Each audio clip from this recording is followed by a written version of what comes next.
Okay, back now to the governance shake-up of the university sector. I'm joined here at the Gherkin by two leaders of private universities, Professor Alistair Alcock of the University of Buckingham and Carl Ligo, who's principal of BPP University College here in London. Nice to see you both. The government clearly wants to make entry to university more of a consumer experience. Is it going about it the right way?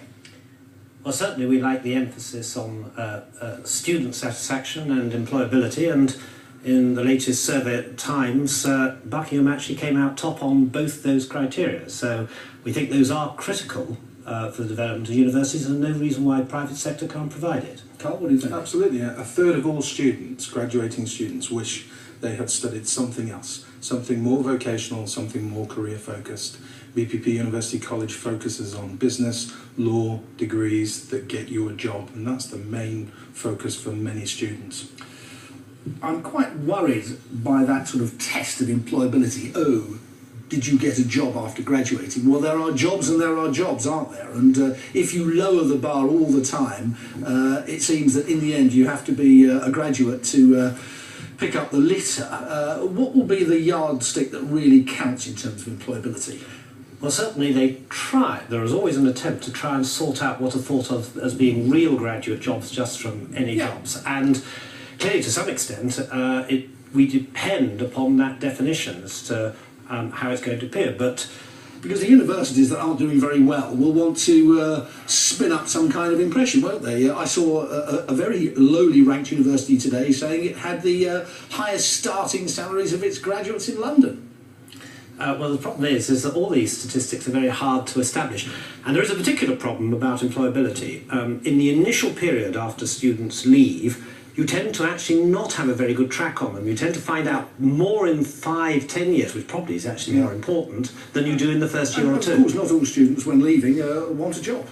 No, absolutely. And how are we going to compete with nations like India and China that are investing heavily on the creation of a more educated workforce? The CBI last week said that 58% more jobs by the year 2017 will require degree-level skills. We have got to provide that level of education for our youngsters. Have we? Let me challenge that, because there is a case, is there not, to be made for this. The ballooning of the university sector has, in effect, been a con perpetrated on many unknowing young people by the sort of educational and political elite. Let me give you two facts. The Association of Graduate Recruiters, 200 companies, said today that 3/4 of them demand 2-1s or better, 2-1 degrees or better.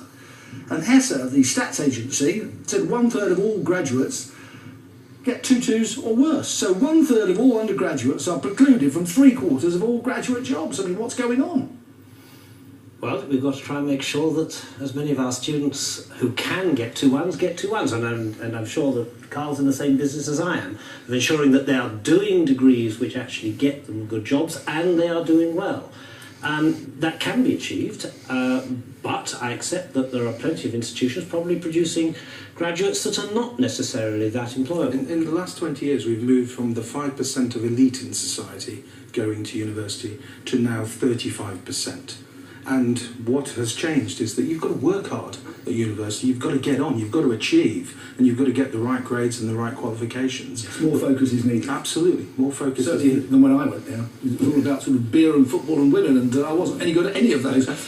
Just briefly, would you be willing to supply your services to state-run universities if they felt, for instance, Carl, that they weren't very good at doing accountancy and law degrees? Well, there's greater cooperation going on already between the public and private sector. We've teamed up with New College in Swindon to offer our law degrees and our accounting degrees at the local FE college at a lower price for the local community. I think those kind of initiatives are bound to happen as we move forward, and a greater variety and diversity will appear. Briefly? Yes, we're in talks as well with other institutions with a view to doing combined degrees and combinations of academic and practical elements in the degree.